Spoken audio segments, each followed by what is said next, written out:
정신과 의사와 경영학 박사 그리고 CEO로서 30년 동안의 임상 경험과 10년 동안의 경영 경험을 총정리한 인간관계학 후박사의 마음건강 방연 시리즈가 여러분께 오디오북으로 다시 돌아왔습니다. YMI 힐링 스트레스 관계방정식 변화의 신 그리고 선택의 함정 자기 개발을 위한 종합 선물 세트 현대인의 토탈 힐링 성서이며 직장인의 신명심 보감이자 마음을 움직이는 화제의 신간 5권을 지금 인터넷으로 만나실 수 있습니다.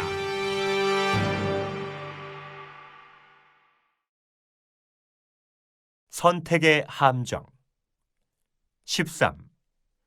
올바른 의사결정의 7가지 왕도. 정신과 의사 이후경입니다. 오늘은 힐링 스트레스의 13번째 강의로 올바른 의사결정의 7가지 왕도입니다. 한 청년이 산길을 가다 산돼지를 잡으려고 파놓은 함정에 빠졌습니다. 그는 함정 안에서 살려달라라고 외쳤습니다. 그때 한 불교인이 지나갔습니다. 그는 함정에 빠진 청년을 보면서 말했습니다. 인생은 공입니다. 삶과 죽음은 한 가지입니다. 함정 안이나 함정 바깥 세상이나 다를 바가 없으니 불공을 들이십시오. 나무아미타불 관세음 보살. 그리고 그냥 가버렸습니다. 잠시 후 천주교인이 지나갔습니다. 청년은 다시 큰 소리로 외쳤습니다. 함정에서 꺼내주십시오. 천주교인은 함정 안을 들여다보며 자초지종을 물었습니다. 그런 후 말했습니다. 사람 지나다니는 길에 짐승을 잡는 함정을 파놓은 것은 심각한 문제입니다. 내 당장 시청에 가서 이 사실을 알리고 다시는 이런 일이 발생하지 않도록 하겠습니다. 그리고 꺼내주지도 않고 가버렸습니다. 청년은 크게 낙담했습니다. 날은 점점 어두워져 갔습니다. 그때 기독교인이 길을 지나갔습니다. 청년은 다시 살려달라라고 외쳤습니다. 기독교인은 와서 보더니 아무 질문도 없이 자신의 옷가지 등을 이용해 고생 끝에 밧줄을 만들어 청년을 구출해 주었습니다. 청년은 너무 고마웠습니다. 눈물을 흘리면서 감사의 뜻을 전했습니다. 기독교인은 웃으면서 말했습니다. 자주 빠져주시오. 그때마다 내가 와서 구원해 드리리다. 유동성 함정이란 게 있습니다. 경제학자 케인즈가 처음 언급한 것으로 낮은 금리로 시장에 현금이 넘쳐도 투자나 소비가 실물 경제에 아무런 영향을 미치지 못하는 상태를 말합니다. 정책 함정이란 게 있는데요. 국가가 경기 활성화를 위해 어떤 정책을 써도 전혀 효과가 없는 상태를 말합니다. 그리고 선택 함정이란 게 있습니다. 현대인은 매일 150가지 선택을 해야 할 환경에서 살고 있습니다.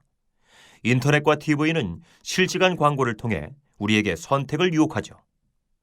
인간의 뇌는 유혹에 쉽게 굴복하고 뇌의 제한된 합리성은 우리를 편향되게 하며 사회적 영향력에 판단력을 상실합니다. 이 모든 것은 현대인들로 하여금 선택 함정에 빠지게 하는 원인입니다. 이러한 선택의 함정들은 우리가 올바른 의사결정을 하는데 커다란 걸림돌이 됩니다. 마이클 모부시는 경영학자이면서 투자 전략가입니다. 그는 싱크 트와이스란 베스트셀러를 썼는데요. 핵심 주제는 왜 똑똑한 사람들이 어리석은 결정을 할까입니다. 해답은 간단하죠. 신중히 잘 생각해봐입니다. 선택의 함정에 빠졌을 때 왜 그렇게 됐는지 자세히 살펴보는 겁니다. 우리는 과연 자신이 내린 의사결정을 올바르다고 신뢰할 수 있을까요? 똑똑한 사람들조차 선택과 결정을 할 때 무작정 초기에 설정한 디폴트에 의존하는 경향이 많습니다. 조금의 의심도 없이 자신의 믿음을 그대로 따르죠. 그런데 인간의 믿음에는 수많은 함정이 도사리고 있습니다. 그러므로 올바른 의사결정을 위해 신중히 잘 생각해야 합니다. 싱크 트와이스는 우리에게 올바른 의사결정의 왕도를 제시한 책이고요. 인간의 비합리적인 선택과 결정에 대한 행동경제학적인 대처 방법을 깔끔하게 정리한 책입니다. 자, 그럼 오늘은 올바른 의사결정의 7가지 왕도에 대해서 알아보겠습니다.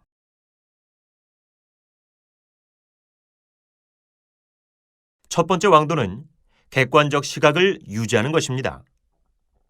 인간 두뇌는 철저히 주관적입니다. 내부 관점을 따르죠. 우리는 색안경을 끼고 세상을 봅니다. 인간은 3가지 착각으로 긍정적 착각, 낙관적 착각, 통제 착각에 자주 빠집니다. 긍정적 착각은 스스로를 평균 이상이라고 생각하는 겁니다. 낙관적인 착각은 자신의 미래를 다른 사람들의 미래보다 밝다고 전망하는 것이고요. 통제의 착각은 우연한 사건조차도 스스로의 통제하에 있는 것처럼 생각하는 것입니다. 올바른 판단과 결정을 위해서는 객관적 시각을 사용해야 하고요. 외부 관점을 따라야 합니다. 바람직한 것은 이미 경험한 다른 사람의 통찰을 활용해야 하고요. 이미 성공한 다른 사람들의 지혜를 활용해야 합니다. 그런데 우린 그렇지 못하죠. 절대로 객관적 시각을 사용하지 않습니다. 우리는 다른 사람과 비교할 때 자신이 뭔가가 다르고 보다 낫다고 생각하기 때문입니다. 남들이 다 알아도 스스로 처음 보는 문제로 완전히 다른 문제로 간주합니다. 자기 확신 편향에 자주 빠지죠. 이러한 확신 편향은 계획 오류로 이어집니다. 객관적 시각으로 판단하는 4가지 방법입니다. 첫째, 준거 집단을 선택해야 합니다. 이미 경험한 다른 사람들의 통찰을 활용하는 것입니다. 둘째, 결과의 분포를 평가해야 합니다. 올바른 결정을 위해서는 과정보다는 결과에 주목해야 합니다. 셋째, 성공과 실패의 가능성을 예측해야 합니다. 지나치게 낙관은 금물입니다. 넷째, 예측의 타당성을 평가하고 세부적인 조정을 해야 합니다.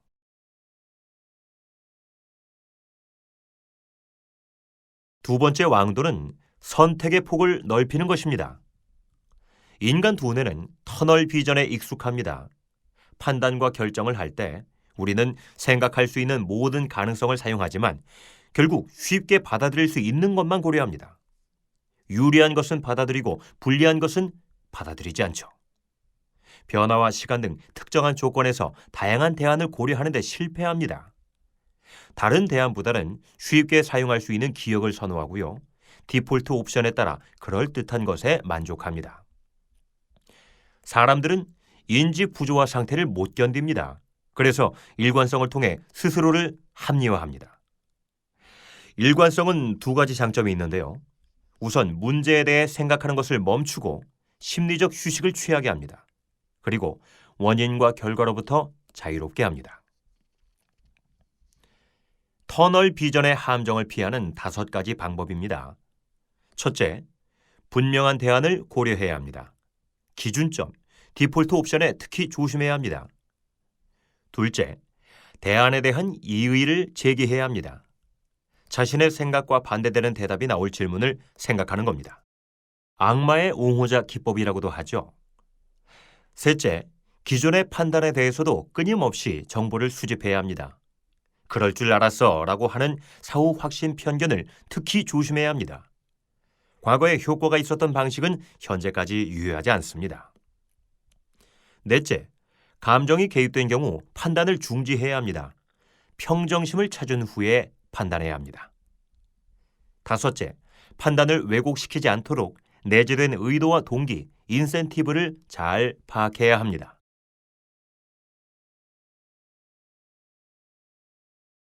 세 번째 왕도는 긍정적인 의사결정의 적을 파악하는 것입니다. 우리의 선택과 결정은 주위 사람들에게 큰 영향을 받습니다. 집단 압력과 집단 역동이 작용하죠. 사람들은 집단 압력에 동조해 자주 왜곡된 판단과 지각과 행동을 하게 됩니다. 우리는 기본적 귀인 오류에 잘 빠집니다. 사람들은 나쁜 성향과 나쁜 행동에 쉽게 연합합니다. 자신의 형편없는 행동을 사회적 상황과 연관시켜 쉽게 합리화합니다. 그러므로 항상 상황을 먼저 고려한 뒤에 개인을 고려해야 하죠. 그래야 기본적 귀인 오류에 빠지지 않습니다. 또한 제도적 관행을 조심해야 합니다. 사람들은 생각 없이 조직의 제도를 따릅니다. 우리의 판단과 결정은 정서 상태에 큰 영향을 받습니다. 사람들은 A를 좋아하기 때문에 A를 지지하게 됩니다. 또 우리는 항상 현상 유지 편향을 지니고 있는데요. 판단과 결정에서 변화에 저항하는 타성을 항상 조심해야 합니다. 늘 그렇게 해왔기 때문에 그 방법을 사용하는 것이죠. 관성을 조심해야 합니다. 조직은 자주 긍정적인 변화를 방해하는 관행과 구조를 선택합니다. 네 번째 왕도는 대중의 지혜를 활용하는 것입니다. 사람들은 전문가를 무비판적으로 신뢰합니다. 전문가는 매우 한정된 영역에서 깊이 알고 있는데 이를 통해 자신의 회의적인 관점을 정당화하죠. 그러므로 올바른 선택과 결정을 위해서는 전문가보다 대중의 지혜를 활용해야 합니다. 대중은 우수한 개인보다 낫습니다. 대중의 지혜가 유용하긴 하지만 무조건 신뢰하는 것은 곤란합니다. 대중의 지혜가 항상 옳은 것은 아니죠. 집단 오류가 발생할 수도 있습니다. 집단 오류를 막으려면 다양성, 군중, 인센티브의 세 가지가 전제되어야 합니다. 다양성은 집단의 오차를 줄이고요. 군중은 모든 사람의 정보를 가집니다. 인센티브는 참여자들로 하여금 식견을 가지도록 합니다. 전문가는 나름대로 장점이 있습니다. 전문가는 자신의 전문 분야의 패턴을 인식합니다. 초보자보다 문제를 훨씬 빨리 해결하고요. 초보자보다 깊은 차원에서 문제를 표현합니다. 문제를 질적으로 풀 수 있죠. 하지만 복잡계에서는 전문가의 직관적인 의사결정이 오히려 위험할 수 있습니다. 다섯 번째 왕도는 실력과 운을 구별하는 것입니다. 다니엘 캐너먼의 성공 공식은 다음과 같습니다. 성공은 약간의 재능과 운의 합이지만 큰 성공은 약간의 재능과 커다란 운의 합입니다. 실력과 운을 철저하게 평가해야 합니다. 단기간의 결과나 운이 개입된 결과에 대해 결론을 내릴 때 매우 주의해야 하고요. 표본의 크기도 신중히 고려해야 합니다. 실력과 운을 구분하기 위해서는 항상 더 큰 표본이 필요하고요. 조직 변화와 조직 내 변화에 주목해야 합니다. 예를 들어 운동선수와 의사나 변호사 같은 직종은 나이가 들수록 어느 시점에서 능력이 저하됩니다. 평균으로의 회귀와 후광 효과를 조심해야 합니다. 평균으로의 회귀는 평균에서 벗어난 지표들은 결국 평균에 가까워진다는 이론입니다. 상승과 하락의 반복은 결국 평균치로 돌아옵니다. 후광 효과는 일반적인 인상을 근거로 특정한 영향력을 만들어낸다는 이론인데요. 성공을 위해 제시되는 비법, 공식, 규칙 등에 현혹되지 말아야 합니다. 후광 효과는 세부적인 특성을 무시하게 합니다.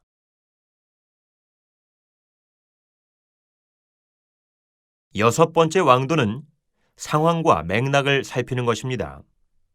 프랭크 설로웨이는 타고난 반항아에서 출생 순서의 역학관계를 언급했습니다. 첫째는 대체로 야심 있고 편협하며 인습적입니다. 둘째 이후는 대담하고 편견이 없으며 자유분방합니다. 후에 이 이론은 가족 내에서만 적용되지 가족 외부까지 확장되진 않는다는 것이 밝혀졌습니다. 올바른 판단을 위해서는 성격과 특성보다는 상황과 맥락에 주목해야 합니다. 인생에 관한 대부분의 질문에 대한 해답은 상황과 맥락에 좌우되죠.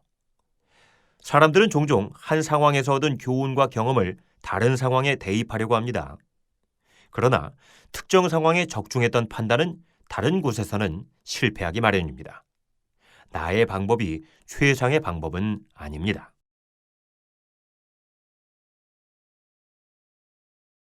마지막 일곱 번째 왕도는 복잡계와 나비 효과를 고려하는 것입니다. 전체는 부분의 합보다 큽니다. 전체는 부분보다 영리합니다. 부적절한 수준에서 전체를 이해하려는 것은 오히려 위험하죠. 한 마리 개미를 관찰하는 것으로 개미 군단을 이해할 수 없습니다. 복잡계를 조정하는 것은 불가능합니다. 가장 빛나는 별보다 별자리가 중요하죠. 회사가 스타 직원을 채용하면 스타의 실적은 형편없고 스타가 소속된 팀의 실적도 떨어지며 회사의 시장 가치마저 하락합니다. 긍정적인 피드백은 변화를 촉구하고 부정적인 피드백은 안정을 추구합니다. 어느 쪽이든 한쪽으로 너무 치우친 피드백은 조직의 균형을 깹니다. 지구 한편에서 나비의 날갯짓이 다른 편에서 폭풍을 일으킬 수 있고요. 조직 내 작은 불안이 큰 변화를 초래할 수 있습니다.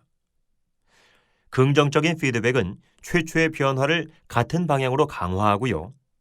점진적인 작은 변화가 임계점을 넘어서면 폭발적인 결과를 초래합니다. 나비 효과가 일어나죠. 물리학자 필립 볼은 이것을 위대한 아흠이라고 불렀습니다. 우리는 사건이 언제 어떻게 발생할지는 알 수 없어도 그 사건의 결과는 예측할 수 있습니다. 대부분의 현상에서 결과는 평균에서 크게 벗어나지 않죠. 그러므로 올바른 판단과 결정을 위해서는 예정된 결과에 집중해야 합니다. 복잡계를 다룰 때 가장 주의해야 할 것은 환원적 편견입니다. 복잡한 상황을 실제보다 쉽고 간단한 것으로 착각하는 겁니다.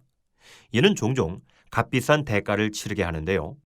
경제학자들은 시장에 통제되지 않는 강력한 임시성을 수시로 보면서도 온순한 임의성을 지지합니다. 세상을 단순화시켜야 훨씬 쉽기 때문이죠. 나비 효과를 다루는 데 있어 마지막 실수는 예측에 대한 믿음입니다. 그런데 그 예측은 오직 우리가 아는 세계에 한정되어 있죠. 사람들은 아이디어나 혁신 기술을 채택할 때 우연에 의해 좌우됩니다. 개인의 결정은 철저하게 사회적 영향을 받습니다.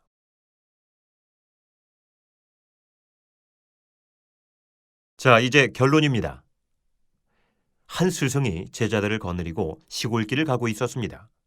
그런데 어떤 노인이 커다란 소 한 마리의 목에 밧줄을 메고 끌어가고 있었죠. 스승이 제자들에게 물었습니다. 노인과 소 둘 중에 누가 주인이고 누가 노예인가? 제자들은 당연히 소가 밧줄로 묶여 있으니 노인이 주인이라고 대답했습니다. 스승은 노인에게 가까이 가서 해가 되지 않는 실험을 하나 해보자고 제안했습니다. 노인이 응하자 스승은 허리춤에 감추어두었던 가위를 꺼내 밧줄을 끊었습니다. 그랬더니 갑자기 소가 앞으로 뛰쳐 달아났습니다. 놀란 노인은 미친 실험에 화를 내면서 도망가는 소를 잡으려고 허둥지둥 쫓아갔습니다. 스승이 제자들에게 다시 물었습니다. 자, 이제 노인과 소 둘 중에 누가 주인이고 누가 노예인가? 현대인은 허둥지둥 세상을 살아가고 있습니다. 잘 살아보려고 식당 하나를 차렸는데 사업에 매여 모든 시간을 빼앗기고 바쁘게 살아가고요. 자식 하나 키우는데 자식에 매여 이러지도 저러지도 못하고 힘들게 살아갑니다. 이게 아닌데 라고 생각해보지만 뾰족한 길이 안 떠오릅니다. 올바른 일이란 분명한 목표가 있는 일을 말합니다. 그리고 올바르게 하는 것은 확실한 책임을 지고 하는 것입니다. 그런데 현대인들은 분명한 목표 없이 하루하루를 살아가고요. 하루하루 살아가는 자체가 목표가 되기도 합니다. 유명한 동기부여가 브라이언 트레이시는 이렇게 말했습니다. 성공이란 무엇인가? 성공이란 바로 목표다. 모든 성공한 사람들은 이 비밀을 발견한 사람들이다. 그런데 놀랍게도 전 인구의 95%는 어떤 목표도 세우지 않고 살아가고 있다. 대부분이 우연에 자신의 인생을 맡기고 있다. 그리고 그는 덧붙였습니다. 목표 없는 사람은 목표 있는 사람을 위해 종신 노동형에 처한 것이다. 인생에 있어서 가장 행복한 두 순간이 있습니다. 하나는 100% 부모의 책임하에서 살아갈 때이고요. 다른 하나는 100% 스스로 책임지면서 살아갈 때입니다. 책임감이란 나는 내 운명의 건축가라는 사실을 받아들이는 것을 뜻합니다. 나의 현재와 미래는 모두 나 자신에게 달려 있습니다. 인간은 책임지는 만큼 자신을 통제할 수 있고요. 책임지는 만큼 자유를 누릴 수 있습니다. 에릭 프롬은 유명한 책 자유로부터의 도피에서 자유를 싫어하는 현대인을 그렸습니다. 현대인들은 확실한 책임을 원치 않습니다. 건강 문제는 의사가, 정치 문제는 정치가가, 죽음 문제는 종교인이 책임져야 한다고 생각하죠. 인생길을 생로병사라고 합니다. 그런데 생의 문제는 교육보험이, 노의 문제는 연금보험이 책임져 줄 것으로 기대합니다. 병의 문제는 의료보험이, 사의 문제는 생명보험이 책임져 줄 것으로 기대하죠. 현대인들은 정말로 큰 착각 가운데 살아갑니다. 그렇다면 올바른 의사결정의 왕도란 무엇일까요? 모든 선택과 결정에 있어서 분명한 목표를 가지는 것이고요. 스스로 내린 판단에 대해 확실한 책임을 지는 것입니다. 그리고 모든 의사결정에 있어 신중히 잘 생각하는 것입니다. Think twice. 올바른 정신은 우리를 올바른 선택과 결정으로 인도합니다. 올바른 정신이란 내가 나의 주인공이란 마음의 상태입니다. 부처님이 외친 천상천하 유아독존의 경지입니다. 일체 남에게 의존하지 않는 것이며 독립과 자유를 뜻하죠. 모든 것을 내가 선택하고 판단하기 때문에 모든 잘못의 원인을 나에게서 찾습니다. 다른 사람을 탓하지 않습니다. 남의 눈치를 보거나 남의 생각에 이끌리지 않고요. 스스로 모든 것을 결정합니다. 올바른 정신은 우리로 하여금 무한한 잠재 능력을 발휘하도록 합니다.